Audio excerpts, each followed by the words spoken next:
Welcome to What You Need to Know with Carla Pileggi Caviola. Today on our show, we will be talking about Lactation Consulting Services with our special guest, Annie Brown. Annie Brown is a family nurse practitioner and an international board certified lactation consultant. She is also a Leche League leader in the Connecticut, New York area. It is a true honor to have you with us today, Annie. Thank you so much for joining us today. Well, thank you, Carla. I think it's important for people to learn lots of new things. And if their new interest is lactation, then I'd be happy to help. That's amazing. Yes, you are a wonderful resource in our community, and it's really an honor to have you today. So, just jumping right in, tell me a little bit about your story, maybe your personal story and educational background, and how you kind of really got into this line of work as a certified lactation consultant. Well, yes, I have always known from an early age that I wanted to go into healthcare. I was always the one taking care of, the animals, the younger siblings. So when I went to college, it was pre-medicine. So I didn't get into medical school, unfortunately. So my friend who was in my freshman chemistry class, who became a nurse, so at the end of the 4 years, she had her bachelor's in nursing. I had a bachelor's in science with nothing else to do with it. So she said, "I told you you should have become a nurse." So I went and I got my master's of science in nursing at Pace University, and with that came the Family Nurse Practitioner certification. So after that, I started working in hospitals. So I did some floor work as an RN, and then I really wanted to branch out and use my nurse practitioner degree. So I worked in a lot of different clinics. Mostly in women's clinics in the beginning. And then after I got married and had kids, I just kind of branched out a little bit and, did some part-time work. I worked in substance abuse, school health, women's clinics, pediatric clinics, STD clinics. Now they call it STIs, sexually transmitted infections. And then, little by little, just working up to the areas that I loved the most and found that women's health and pediatric health were my favorite. So also, when I went to my first La Leche League meeting when I was breastfeeding my oldest son, who is now 37, uh, I met the woman who ran the group was actually in my master's program, and she was also a nurse practitioner. Of course, you don't have to have an advanced degree to be a La Leche League leader, but she was running the group. It's a volunteer group. La Leche League is an international support group for breastfeeding families, women and men, and anyone else who's interested in breastfeeding. So, and it's free. And it's international, so you can usually find a group in your area, and I did, and I found out that she was running the group. So it was a really great activity for me, and I really thought, gee, I really love breastfeeding, and I breastfed all four of my children.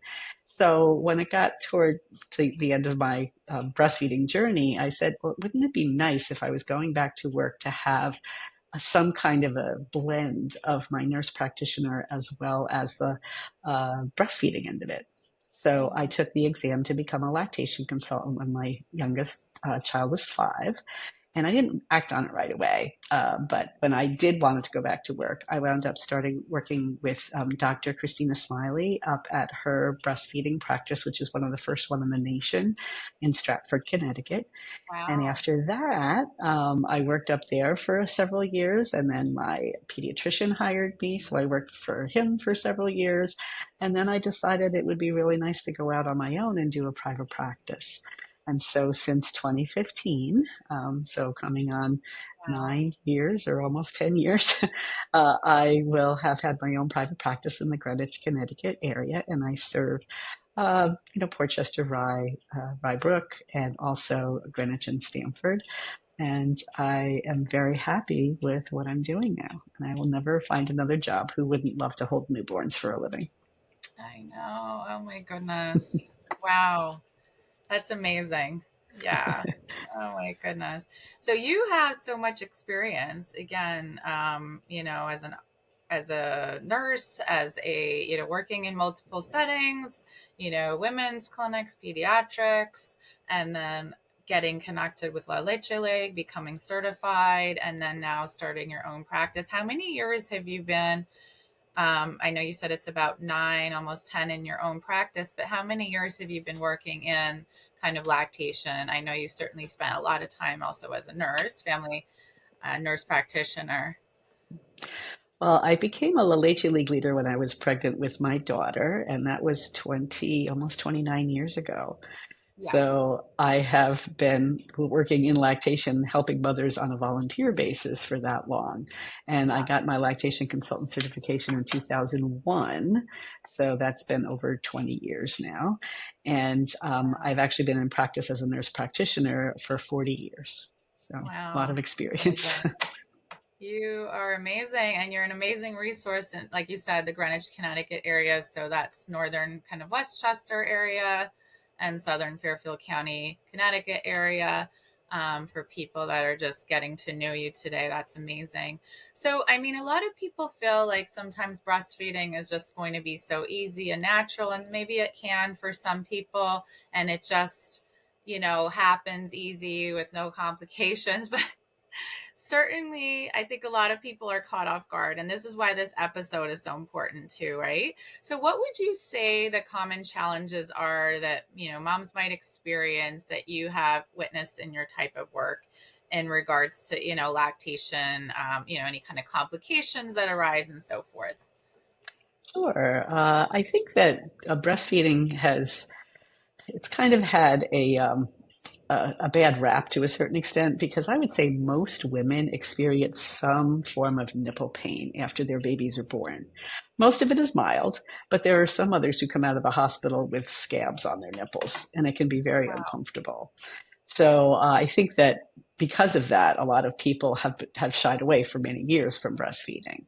Now that our health system is trying to get people back to doing that because it clearly is the better choice for babies and for moms too. I see a lot of moms with sore nipples. I see a lot of moms with low milk production. Some moms with high milk production, and then also infants who aren't gaining weight properly. So those are like the big ones that I tend to get, but I can deal with just about any other issues that they have there. Yes, yes. So pain, I mean, obviously nobody wants to deal with pain. And like you said, maybe some people shy away for that reason. Low milk production, high milk production. And did you say there was something It, else you mentioned? infant slow weight gain. Oh, oh, Sometimes their yes, babies just yes, aren't gaining weight like it's expected in the yes, beginning. And it's often yes. because it's related to their sore nipples or their low milk production. Okay, okay, yep. So yeah, I know for sure that these things can be stressful, right? On a parent or parents, besides, like you said, the physical pain. Oh, yes.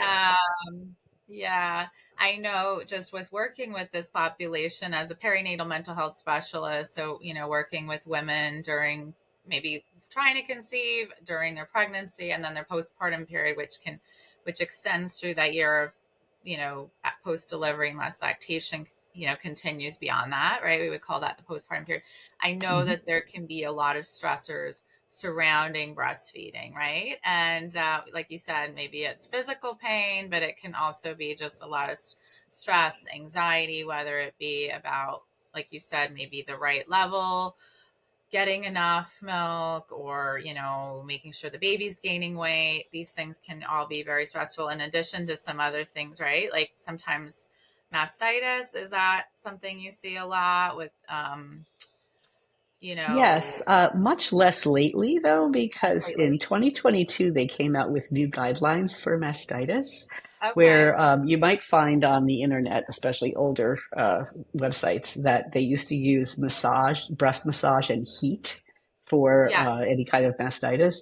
They have completely turned it on its head, and now the treatment is ice and Oh, anti-inflammatory wow. medications. And Oh, apparently, the any kind of massage of the breast that's harder than just stroking is damaging to the tissue. So if you already have an inflamed breast tissue and you're trying to really, get in there with your Work it muscles, or out. some people get these electric toothbrushes or massagers or things like that. Don't spend your money. It is really been damaging to the nipples, and they actually have more mastitis cases before. And I have to tell you that since I started using this new protocol, my number of the times that I've actually had to prescribe medication for mastitis has dropped considerably. Wow. That's So amazing. it's That's an really infection, working. right? When the ducts get clogged, is that Well, when the ducts get clogged, it's not so much clogged with milk, it's clogged with the swelling that happens when the breast gets too full. So if mom's like let's say a baby sleeps through the night and mom's had a lot of milk, and the mother doesn't wake up, all of a sudden in the morning she wakes up and her breast is this big and it's red and yeah. it's a little inflamed. What happens is that there's so much swelling in there that it closes off the ducts. So the clog isn't so much a physical plug, but it is actually a narrowing of the duct so the milk can't get out as easily. Mhm. That's why the ice is so important, because it helps the inflammation, and an Inflammation. anti-inflammatory over-the-counter medications like ibuprofen, Motrin, that kind of stuff Okay. are very helpful for this. So I have been not giving as many prescriptions for mastitis as I used to. It's really That's amazing how amazing. much that has dropped. That's amazing. Yeah. I wasn't aware of the new protocols, so that's really great to know. Yeah. Thank you for sharing that with us. And then what about anti-inflammatory, like natural supplements? Are there anything that you would say would be helpful? Like I know a lot of people might think about turmeric for certain, some people cook with it. How does that work with breastfeeding moms? Well, I think in general, the women who tend to get mastitis tend to have a very high milk production, or they're Okay. just not, expressing or breastfeeding as much as they're, is naturally expected of their body. So I think when that happens, you wind up having more incidents of this. So if you do have high milk production, the best thing to do is to treat that. So eating turmeric or any other anti-inflammatory things, curcumin, some of those other things are not going to be as effective unless you Sure. treat a problem. Okay. So, and identifying that is important too. So, and that's Absolutely. something that a lactation consultant can do. Can help with. Absolutely. That's great. What about, I know some people find themselves in a situation where they get thrush. Can you explain that complication to us and kind of Well, thrush is how? not uncommon, but it happens in infants in areas that are dark and don't have a lot of sunlight, like mouths. And when infants are born, they have, their immune systems are low. They don't have as many abilities to fight off things. So usually, if we see thrush in infants, usually younger than 6 weeks old. And it could be because, let's say, the mom had group B strep and she had antibiotics with the birth, that might have an effect on it. And then, some people can get vaginal yeast infections, again, because it's a dark place. The sun doesn't shine there.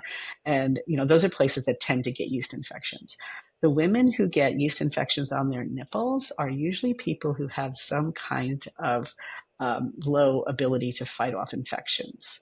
So immunocompromised people, people who are on, antibiotics. It is actually, again, very rare to find yeast on the nipples. Again, Oh, that's an old wives' tale that you generally, just because the baby has it, you should treat yourself. Not true anymore. okay. So yeah, and I actually am, I my husband always reads like books for a living. I read research articles, so that's my reading. So I am up to date and I'm on the cutting edge of everything. So I really try to be that person that people come to because they haven't been able to get the right answers from other people. And Yeah. I feel like there is really no such thing as nipple yeast unless you have somebody who's immunocompromised. Oh, So wow. the most common cause of nipple pain is some kind of either dermatitis or mechanical damage from what's going on inside the baby's mouth while they're nursing. Okay. Or like you mentioned, possibly antibiotics. Just maybe. Yes, it's not very common because most people, as soon as they stop the antibiotics, their body will repopulate the normal Okay. flora. And the skin, well, first of all, the skin is not a really high level place to get yeast.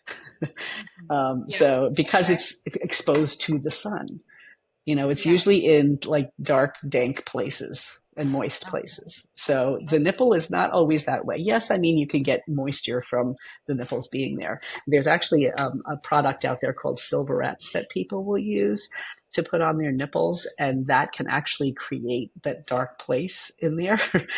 So Oh, we don't recommend Silverettes 24/7. If you're going to use them, you just put them on briefly just to prevent infection, but you don't leave them on 24/7.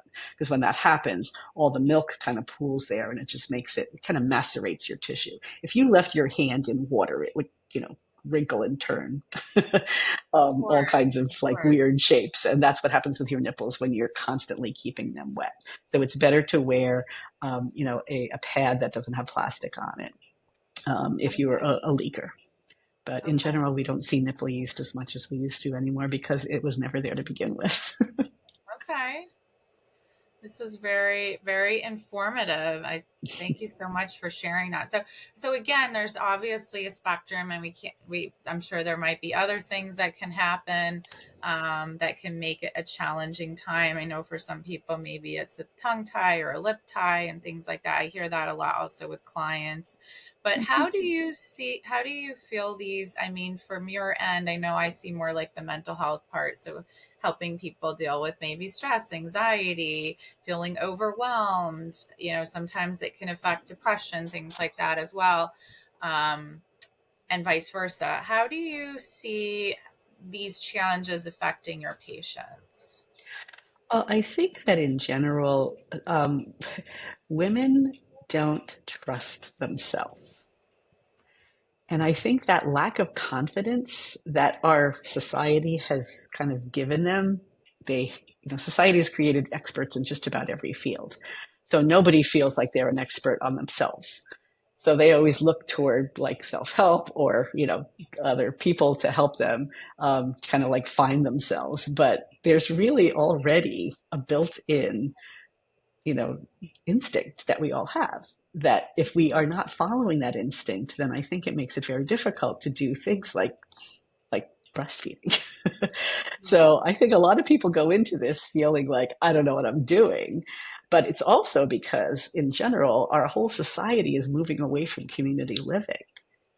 Hmm. People move away from their parents. So they don't have that, 150 years ago, everybody lived in the same town, That's sometimes under the same roof. And so we saw people breastfeeding. We saw the grandmas were there to help the new moms to, manage some of the difficulties. But, I have people who come to me who has never, ever, ever seen a baby breastfeed. It's a hmm. learned art. So a couple of years ago, many years ago, actually, probably about 40, 50 years ago, there was a gorilla in a zoo in Ohio that was always in captivity, never knew and never saw another breastfeed. She got pregnant. She had the baby. She didn't know what to do with it. She was holding it upside down. She was like, she just didn't know what to do. So they called in a whole bunch of Leche League people who sat in front of the window where her cage was, and they actually breastfed their babies. And so over time, the mother learned how to do that. And if Wow. we have never had exposure to breastfeeding before, how are we supposed to know how to do it? And That's right. that's where the lactation consultant profession was born from. you Yeah. know, it's only since the 70s, 1970s, Wow. you know. And Yeah. before the Leche League was only around since the late 1950s. Okay. All right. So that kind of developed because we have that absence of the learned portion of breastfeeding. And I think Wow. that's what everybody forgets, that they have that instinct ability, and so does the baby has an instinctive ability to breastfeed. We always should give them that, uh, you know, respect. We don't breastfeed, our babies breastfeed. Yeah. And if we Wow. haven't learned how to do that, then that's where we step in. I love the story that you just shared with us. That's just a beautiful story. Thank you so much, Annie. And yeah, I mean, there, like you said, it's a learned art. I love that. I know sometimes people may or choose to breastfeed or not, and sometimes there's reasons for that. I mean, certainly in my field, sometimes it's just more, just more severe mental health symptoms and things like that. And it's just so much on their plate that maybe they think like this is going to alleviate something. So there's sometimes there's reasons why, or it could be a medical condition, things like that. But it sounds to me like, because maybe a lot of us haven't been in our modern day culture exposed to breastfeeding, and certainly there can be challenges along the way. There's a lot of benefits from seeking a certified lactation consultant like yourself. What would you say to our guests today listening in? What are the benefits of seeking a lactation specialist? Maybe not necessarily just in crisis when you're dealing with some sort of like low milk supply or whatever kind of breastfeeding complication that can arise, but also maybe even while you're expecting. What could be the benefits of seeking a specialist like yourself? So glad you brought that up, Carla, because while you're expecting, you are really focused on the birth more than anything else. That's Um, right. you just want to know how to get that baby out. But when it comes to breastfeeding, a lot of people are just shocked because that's what happens next. And if you haven't thought ahead of that, then it might be a little bit more surprising. So Yeah. if you do have the ability to take a prenatal course, that's really helpful. And that is something that I offer in my practice, an individual in the home breastfeeding class. And we Wow. take, in consideration all of your particular issues. And I think that, reaching out to a lactation consultant to do that is really helpful. Now, there are different levels of lactation uh, professionals. So Sure. there are probably about 5 or 6 different organizations that will certify lactation counselors. I mean, even backing up even more, La Leche League is a good place to start. It is free, and all the counselors there are trained, and all of them have breastfed their babies for at least 9 months. So at least you're working with somebody who's had experience, and they have a lot of people to ask if they have any questions.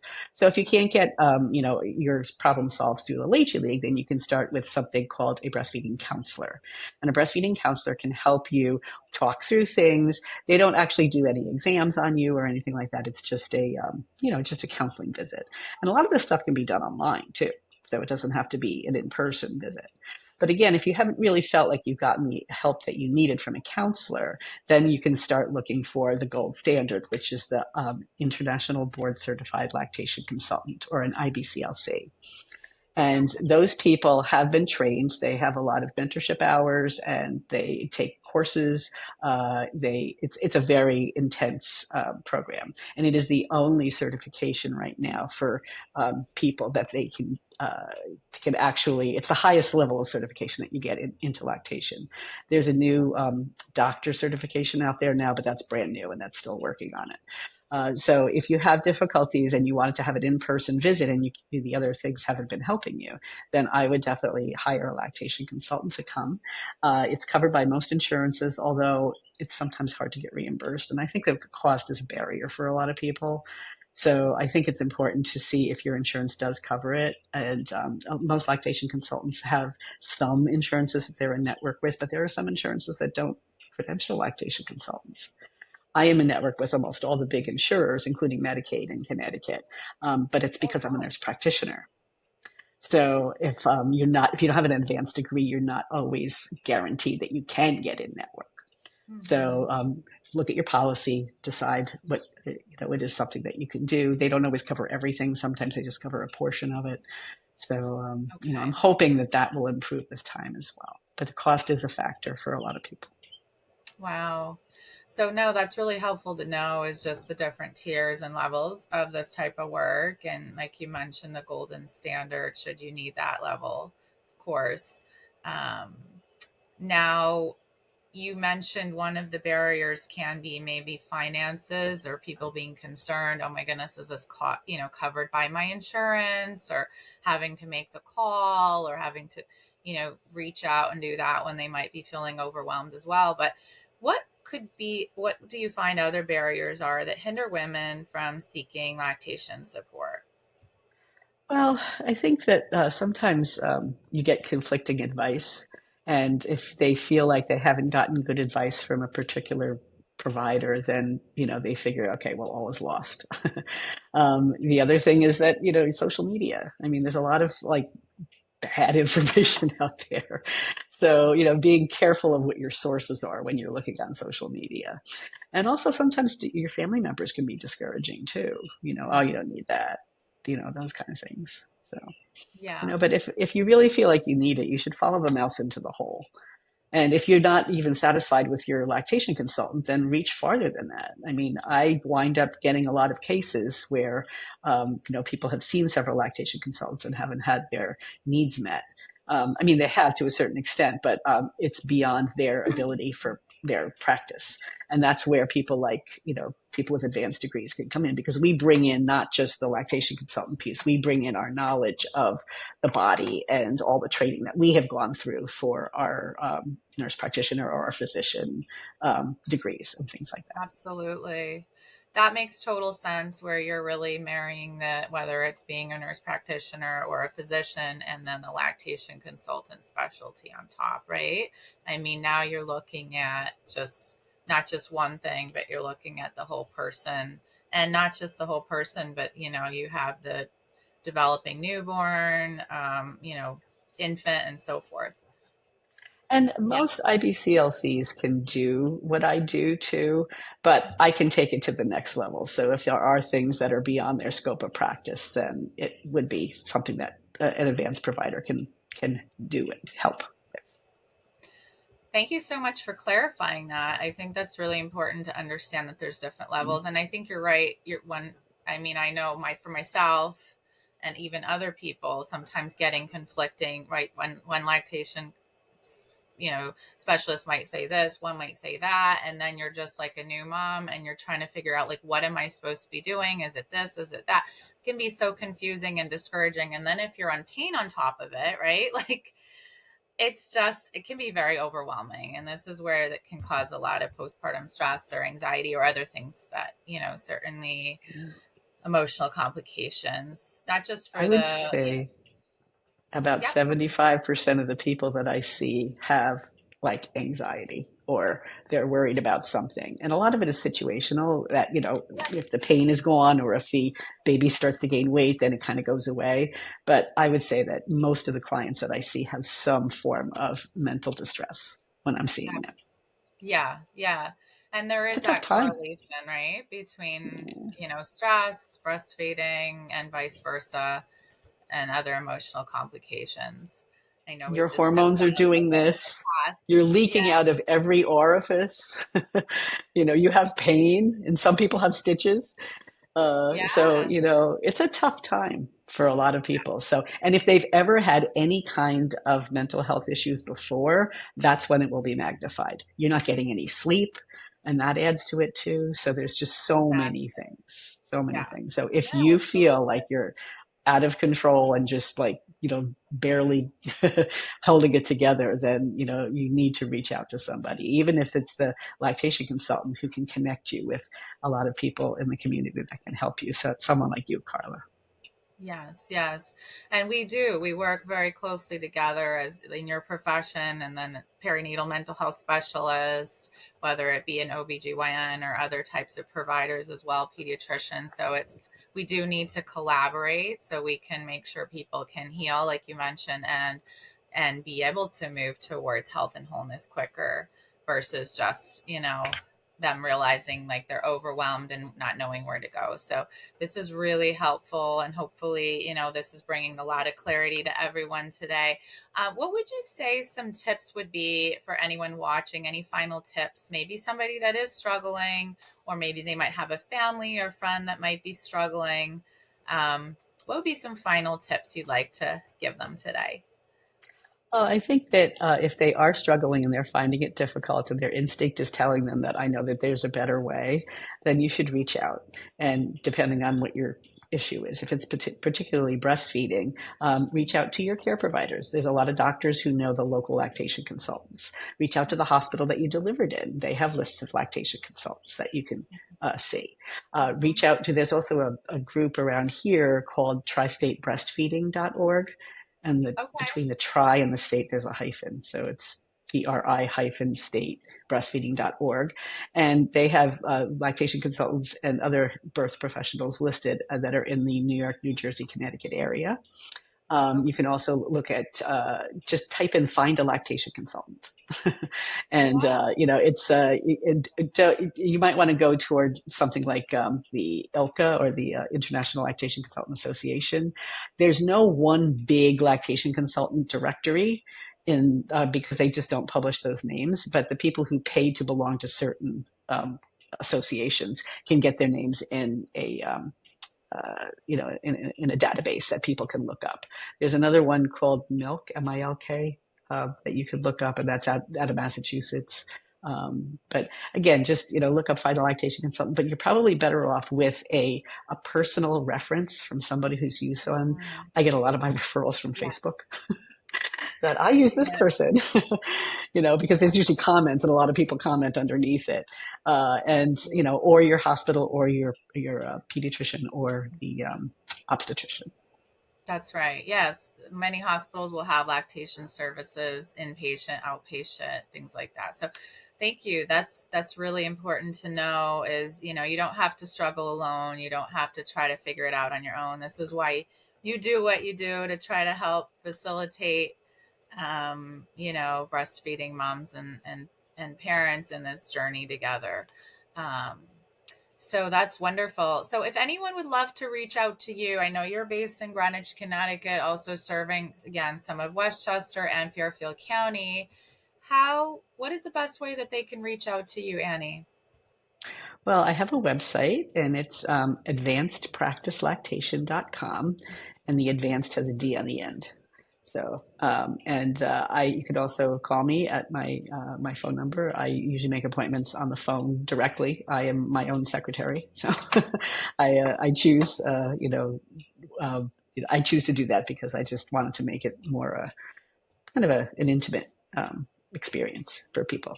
So, and my phone number is on the website. So, feel free to reach out, and I'd be happy to help you. That's wonderful. Well, again, it has been an absolute joy to have you on the show today, Annie Brown. Again, wonderful experience, and certainly a heart to serve others through lactation services. Thank you so much for joining us today, Annie Brown. And again, you've added so much value to all of us today, and I think all of us have come out of this episode with a lot of golden nuggets about lactation support and how to find the right support for you. So again, I appreciate you sharing so much about your expertise and this very important work you do in your practice and also serving the community. Again, if you would like to be in touch with Annie Brown, you can contact her through her website, advancedpracticelactation.com. And if you have found this time to be educational, empowering, and insightful to your health and well-being, please click on the button below to subscribe to my channel. Also, feel free to share this with your family and friends and anyone who would benefit from today's episode. Thank you for tuning in, and I look forward to sharing what you need to know next time. Take care and be well. Thank you, Carla.